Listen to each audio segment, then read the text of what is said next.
In Pokemon Scarlet and Violet, the director of the Academy asks you to explore the Paldea region and seek out your greatest treasure. And if we are to believe the storyline, your greatest treasure is supposed to be the friends you made along the way. But what if I wanted actual gold to be my treasure? And what if I wanted this gold to take out all of the enemies standing in my way? That's right, today we're taking on Pokemon Scarlet with just a single Gholdengo. Can I do it? And if I can, how long will it take me? Well, let's find out.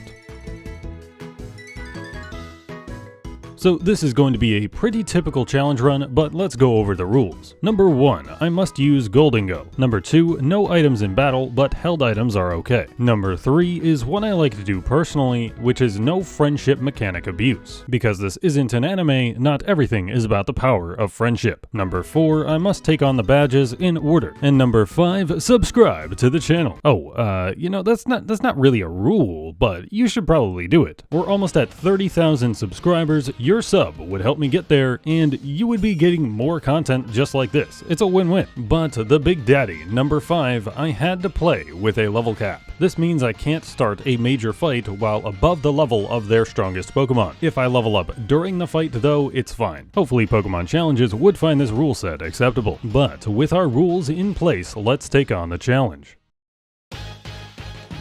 Alright, so we haven't even started the challenge yet, and I'm already starting the controversy. So you can technically get a Gholdengo before the end of the tutorial, utilizing the throwing Pokeball mechanic to get out of the tutorial area and all that, but I'ma be honest, ain't nobody got time for that. Ain't nobody got time for that! Getting Gholdengo in the first place is already the single longest part of this challenge, so I just started gathering my coins after getting through the tutorial and getting on Koraidon. And of course, even this feels slow before you can get the speed boost from Cloth. I ventured around to many of Paldea's towers, ruins, and rocks to dig up as many Gimmighoul coins as I can find. In the process, I caught 6 Gimmighoul so I could have a bit of a chance for better IVs. I really wanted to use the level 5 Gimmighoul that you can get from the beginning, but its stats were so atrocious that even at level 5, that was apparent. So I ended up using a level 10 whose stats looked kinda promising. And to make my life easier for some of the fights, I was going to EV train them. Ah shoot, here we go again. This guy's trying too hard to beat a children's video game with an arbitrary rule set. What a loser. Well, despite what you might think, there are actually some tough fights in this challenge. And I also cheated a couple times, so I'm really not that much of a tryhard. Anyway, for my EVs, I went with a nearly even balance between HP, special attack, and speed. But if I could go back, I would probably invest more into HP and special attack, as there are very few things that would normally outspeed, and usually if they would have outsped regardless of my EV investment. Traveling around the region and grabbing all the coins did make me rich enough to buy the power items, so EV training didn't take that long. In total, it took 4 hours to get all of the coins and about another hour to EV train it. And seeing as I EV trained and Gholdengo's base stat total is 550, I didn't see it necessary to level up any more for the first gym. However, there would be one problem with that, and that would be Gholdengo's level up moveset. At level 12, it only naturally has Tackle, Astonish, and Nightshade. Obviously not ideal, as Gholdengo is a special attacker. However, as you're going about collecting the coins, it's more than possible to pick up various TMs that you might want to use. So I casually rolled up to Katie's gym with a moveset of Hex, Electro Ball, Thunder, and Hyper Beam. And I may or may not have blasted some fletchlings into a parallel universe. But even with only being level 12, Katie's gym was quite easy, one-shotting Nimble and Tarantula and two-shotting Teddiursa. And I went to Cloth immediately after that. So here's the thing, I've done maybe 9 playthroughs of the game so far, and this is one of maybe 2 times where I didn't grab the Flash Cannon TM in the beginning. And this is one of the few times where I actually would have been able to use Flash Cannon very well, as I probably would have one-shot Cloth with it. It didn't really affect the results here though, because Hex and Thunder took it out rather easily, as Cloth really doesn't have a good move for Gholdengo, who I have appropriately named Subway Surfer. Gotta do something to keep this TikTok generation happy. Maybe I'll just start playing Subway surfers at the bottom of every video. Hashtag not sponsored though. Moving on to Brassius, I decided to go up to level 16 as I felt 13 might be cutting it a little close, seeing as Sudowoodo is at level 18. Hex takes down Petalil, but not wanting to get stunned by my Hyper Beam, I used my electric type moves against the Smoliv, taking 3 turns. You know, with Flash Cannon that wouldn't have been an issue, now would it? Hex does a little over half of Sudowoodo's health, and Trailblaze doesn't do much to me in return. But apparently I'm still faster than it after, so I was able to take it down, and just like that, we had our 3rd badge. The fight got me to level 17, and seeing as apparently Gholdengo has electric as a 3rd typing, I was more than comfortable to take on the Sky Titan. Thunder was just barely not enough to take down the first stage, and it still does over half of its HP on the 2nd stage. Definitely one of the easier fights for this challenge overall, I guess, as long as you were able to pick up an electric type move for it. And we go from one of the easier fights to one of the most challenging, the Team Star Dark Crew. The stats on the Starmobile are crazy high for this early in the game, and on top of that, Dark is super effective against our Ghost, and we can only even do Terra Ghost right now. So how do you even stop it? Well, it's a little cheesy, but Gholdengo's ability, Good as Gold, is your main out to this fight. The Starmobile has 4 moves. 1 is normal type, so it won't use that. 2 are dark type attacks that will swiftly end you, but then it has Metal Sound. I'm quite certain Team Star bosses have a slightly increased preference to go for setup moves, and to the downfall of Giacomo, he'll use them even when it does nothing, thanks to our ability. So I just sat there spamming Thunder, and it died. Good fight, I guess? And next up would be Levincia Gym, but before this, Nimona would like to have a battle. Rockruff and Palmy are one-shot by Terra Hex, and Quaxwell goes down to Thunder. And yes, I chose Sprigatito to start this save file, inadvertently making rival fights easier thanks to our electric type moves. So surely I'd be able to win all of them, right?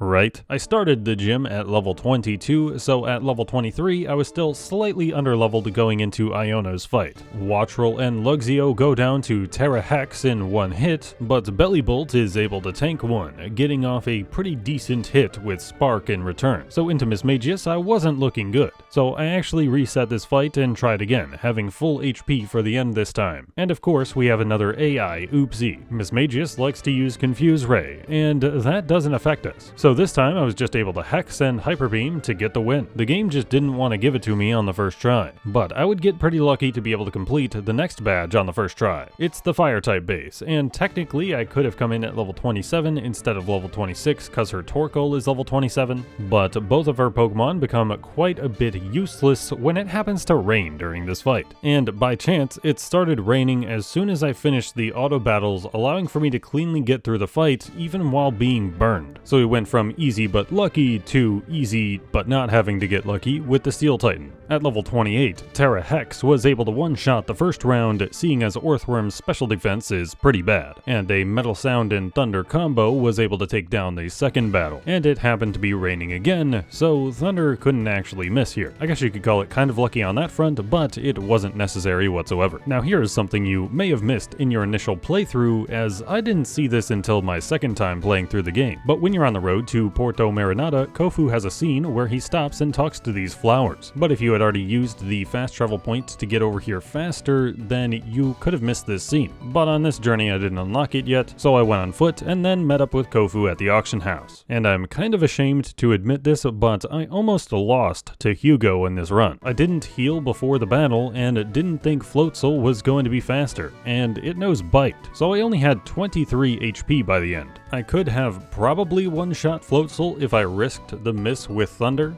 but it was close enough as it was, trying to play it safe there. And somehow I unfortunately did actually lose to Kofu. I had Thunder miss the first turn on his Crabominable, and it didn't one-shot like I thought it would on the second turn, so the second time around I just used Terra Hex and it was able to two-shot Crabominable and one-shot the first two. But of course a Thunder missed on Wugtrio first. But after defeating Kofu with the Cascarrafa gym badge in hand, we were sitting comfortably halfway through, with 9 of the 18 badges. Next up was the Team Star Poison Crew, and I'm gonna be honest with you guys, I cheated on this one. I just don't care about Team Star bases enough. Things got a little hairy, so I used a full restore about halfway through the fight. There is probably a strat to do this one without cheating, but I just couldn't be bothered, I'll be honest. I just hate redoing them in challenges because it wastes so much extra time for no reason. So strictly adhering to the rules failed, but I don't really care that much. Let's move on. The actual gyms are more important to me, and Medali Gym was up next. And this time I asked myself, what if I skip the trainers? Because I already know the secret recipe by heart at this point. And if you know the dish, you totally can skip all the trainers. So I leveled up with auto battles outside and met up with Larry. As you might expect, the normal gym is a bit easy with a ghost type. Komala can only hit Gholdengo with Sucker Punch, so I just used Metal Sound until it ran out of PP. But it will also yawn, so you kinda have to run it out of those too, if you want to make sure you don't get hit. Then, for some reason, his Dudunsparce only used Glare, so that was completely free. And I must have been in a speed tie with the Staraptor, cause I was faster the first 2 turns, nearly dying on the 3rd turn when it suddenly was faster. So it was a little closer than I may have thought it would have been, but we get the badge, and after that, Nimona wants to have a battle. Lycanroc, Gumi, and Palmo all went down to just 1 Shadow Ball. However, her Quaquaval was able to finish me off with an Aqua Step. Man, she did this in the Rowlet only challenge too. Like, why can't I beat this Nimona battle in challenges, man? I didn't want to have to redo Larry, so I kept it going. And all of this was done on the first day of the challenge, so it was time for day 2. To start off day 2, I finally decided to grab the Thunderbolt TM, that way I wouldn't be scared to click my electric type moves. I also traveled to the Glaciado gym for later, then started up the 6th gym. After defeating Charlie, I went to finish leveling up. The level cap here is 42, and that means we've gained access to Recover. And thankfully that's the case, because otherwise this 6th gym fight would probably have been nearly impossible. I have to bring a Gimmighoul that dies immediately, but it takes just enough damage off of Gholdengo to make this possible. I left Mimikyu alone the whole time, as it will just be using Shadow Sneak, and with Terra Ghost Shadow Ball, I one-shot everything that wasn't Mimikyu. But that doesn't mean it wasn't close, because Gholdengo survives on just 3 HP before being able to recover, and from there I just have to heal up and then take it down with a couple of Shadow Balls. So yeah, it was kind of scary, but I still pulled it off on the first try. And if it wasn't for Recover, I probably would have had to cheat on this fight in some way. But Recover is going to make any fight that I maybe would have wanted to cheat on a bit more manageable. And next up was the Quaking Earth Titan, who was surprisingly easy. For some reason, even though it's ground type and probably could have one-shot me with Stomping Tantrum, I didn't terrastalize on either of these fights. I was probably distracted, thinking about how Rowlet would have an easy type matchup with it. But with just the spell tag, Shadow Ball was able to 2-shot the first fight and 3-shot the second fight. And Arvin Scovillain took all of the damage in the second fight, allowing Gholdengo to come away with 0 damage taken on that one. After feeding Koraidon another drug sandwich, we travel to Alvornata. With this being the 7th gym already, it's time for another battle with Nimona. I Terra Shadow Ball to one-shot Lycanroc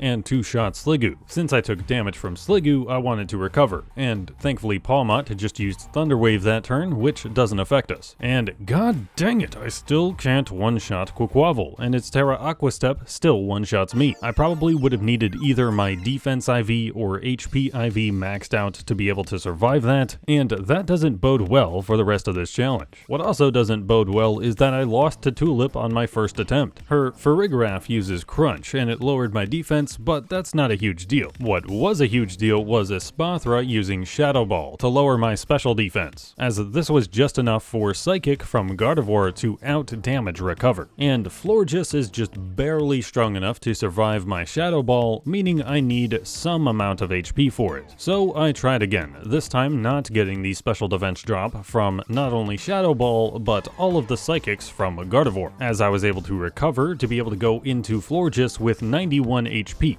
which was just enough to survive her Moonblast. This very easily could have been the first try, if not for getting that bad RNG. After that, I was definitely wanting the Glaciado gem to be first try, but I was kind of nervous about not having a super effective move for it. So I finally went out and grabbed the TM for Flash Cannon, which again could have helped me out a lot more. For example, on Farigiraf, it likely would have been 2-shot instead of 3-shot, because instead of using Flash Cannon, I was using Thunderbolt on that. And there are probably some other cases, but I can't think of them off the top of my head. But with this super effective move for Grush's gym, I was able to one-shot his entire team outside of Altaria, whose only hope was going for Hurricane Confusion Cheese. However, I was able to hit through the confusion and secure the final gym badge. But in this game, there are still 3 more badges to go. Next up is the Fairy Crew, who again is weak to our new Steel-type move. But before that, we finally gain access to Hyper Training as we reached level 50, and while my special attack stat was good enough enough, the HP and defenses were remarkably average, such that upgrading them was certainly welcome. Case in point, even after the hyper training, Azumarill still did almost half of my HP with an Aqua Tail. It went down to 2 Thunderbolts, and Dachsbun went down to a Flash Cannon. Then, Wigglytuff and the Starmobile don't have any moves that are even neutrally effective, allowing me to safely recover once, then Flash Cannon for the win. 2 badges to go. Up next, the Bozo, Dondozo. 2 Thunderbolts takes it down on the first fight, and in the second and third fight, we get to see Gholdengo on the surfboard during the battle.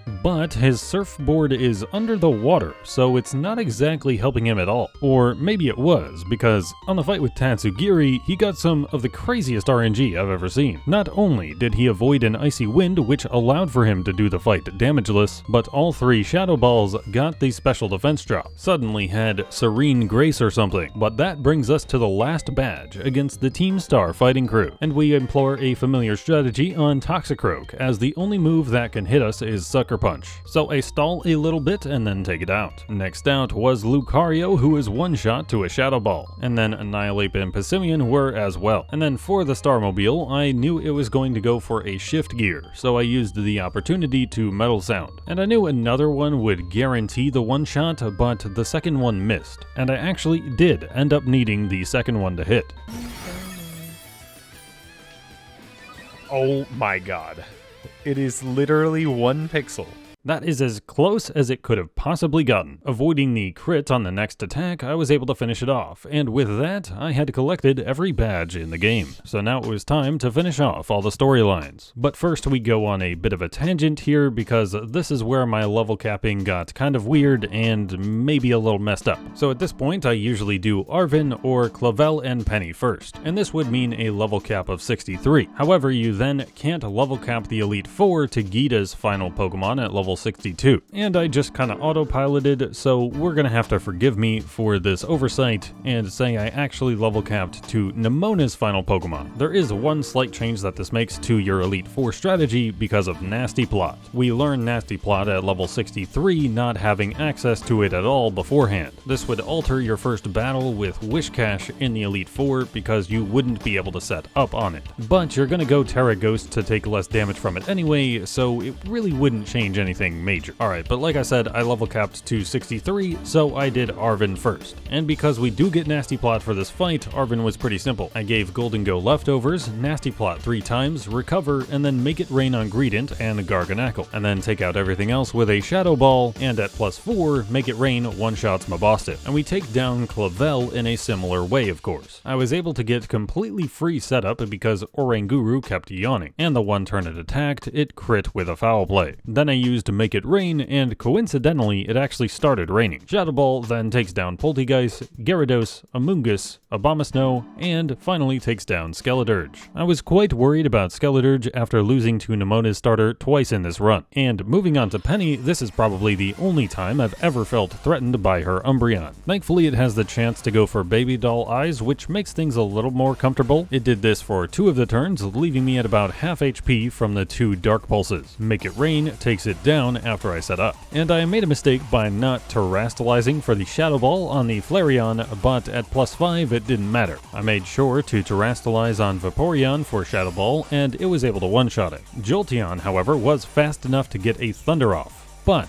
thankfully it missed. And from there, it was smooth sailing, taking out Leafeon and Sylveon with one-shots as well. So now it was time for the Pokemon League. And again, I was a bit over-leveled for this, but it really wouldn't have changed these first fights anyway because you would level cap for the last Pokemon. I still would have been able to comfortably out-heal Earth Power with Recover and Leftovers, and then her next Pokemon was Dugtrio, who I would have definitely been able to set up against anyway. But in this version of the fight, I used Nasty Plot 3 times and then Shadow Balled her entire team. On to Poppy, and it goes the same way, though I did need to use Recover to be able to survive her Copperajah. Then once we got to Magnezone, it has Sturdy, and able to survive and put up a light screen, which in turn then allowed Tinkaton to survive in the red. Gigaton Hammer is only able to deal about half of my HP though, so we clean it up next turn. Next it was time for everyone's favorite businessman, Larry. Air Slash from his Tropius did absolutely nothing, allowing me to freely set up with Nasty Plot. But I wonder, why did did the AI not use Solar Beam here? Because it used Sunny Day, and Solar Beam should have done a lot more damage. But instead, I get to set up, and then Shadow Ball Tropius, make it rain on Staraptor, and then Shadow Ball the rest to secure the win. On to Hassel. For Noivern, it goes about the same way. But at least this time we have an explanation. Super Fang wouldn't affect me because it's a normal type move going on a ghost type, and its alternatives are Air Slash and Dragon Pulse, which don't really do anything. So I Nasty Plot and Shadow Ball until Baxcalibur, where I make it rain for the win. And though she is typically not very threatening, the fight with Guido was actually somewhat scary. I decided to not care about Opportunist, and that made Nasty Plot raise Espathra's special attack as well, and the Lumina Crash coming in only did about 60 damage, but because it sharply lowered my defenses, it would do a lot more next turn. So I had to Terra Shadow Ball to take it out now. And then she sent in King Gambit, who does huge damage to me after surviving a Make It Rain. I clean it up fine, but it forces me to recover on Avalog, who then uses Crunch, getting a defense drop. So now I'm -1 defense, -2 special defense going into the rest of her Pokemon. But I was able to one-shot Go-Goat with a Shadow Ball, Veluza with a Shadow Ball because it was weak to it, and Glamora was weak to my Make It Rain for the win. But it was time for the real champion, Nimona. I Nasty Plot. She crits a Drill Run. I Nasty Plot. She gets big damage with Stone Edge. I recover, she Stone Edges. I then Nasty Plot one last time using Recover before downing Lycanroc with a Shadow Ball. Then Palmot goes down to Shadow Ball, Dudunsparce to Make It Rain, Orthworm with Shadow Ball, Goodra with Shadow Ball, and I was finally able to take down her Quaquaval in one hit with a Shadow Ball. Though at this point I probably would have survived an Aqua Step from her, but it was good to finally have beaten her Quaquaval cleanly. After a brief celebration in the town square, it was time for the final showdown with the Professor in Area 0. And this actually turned out to probably be one of the easiest fights in the entire game. Was I a little overleveled still from all the stuff before this? Yes. But you get completely free setup on her Slitherwing no matter what level you get here at, because all of its moves do virtually no damage whatsoever. And for the rest of the fight, Fluttermane does outspeed, but it wouldn't have one-shot unless I was below its level, and then I recovered on Brute Bonnet, who went for Sucker Punch, and I was able to one-shot it with Make It Rain. Screamtail goes down to a Shadow Ball, as does Sandy Shocks, and Roaring Moon is able to outspeed with a Night Slash, which again wouldn't have been enough unless I was below its level, and a final Make It Rain comes in for the victory. And after our scripted fight with Koraidon, which for some reason the cutscene still gave me the chills, the credits rolled, and I was able to beat Pokemon Scarlet with mostly just a single Gholdengo. My in-game timer showed that I finished the game in about 14 hours. This feels pretty accurate, as the most recent patch helped out a lot with the overall game lag, I feel, but I'd probably estimate I still lost about a half hour or so to lag, and I probably lost another half hour to resetting certain fights. So about 15 hours in total. This isn't too bad of a time, but remember about 6 hours of that is just getting Gholdengo in the first place and training it up, as well as getting through the tutorial section. Not terrible, but definitely not the best because of the time investment to get it. And it would have been even worse time investment if you were to get your Gholdengo before the end of the tutorial. But what Scarlet and Violet challenge run would you guys want to see next? Would you want to see solo runs or more of a Nuzlocke type? Let me know in the comments below. Thank you guys for watching. Like the video and subscribe if you haven't already. Once again, we're almost at 30,000 subscribers. Huge thank you to you guys for all of the support. And if you don't have anything else to do, check out another one of my videos. And if you've seen them all before, rewatch one, why not? But that'll be it from me. I have been Trevor, I go by Trails, and I will catch you guys next time.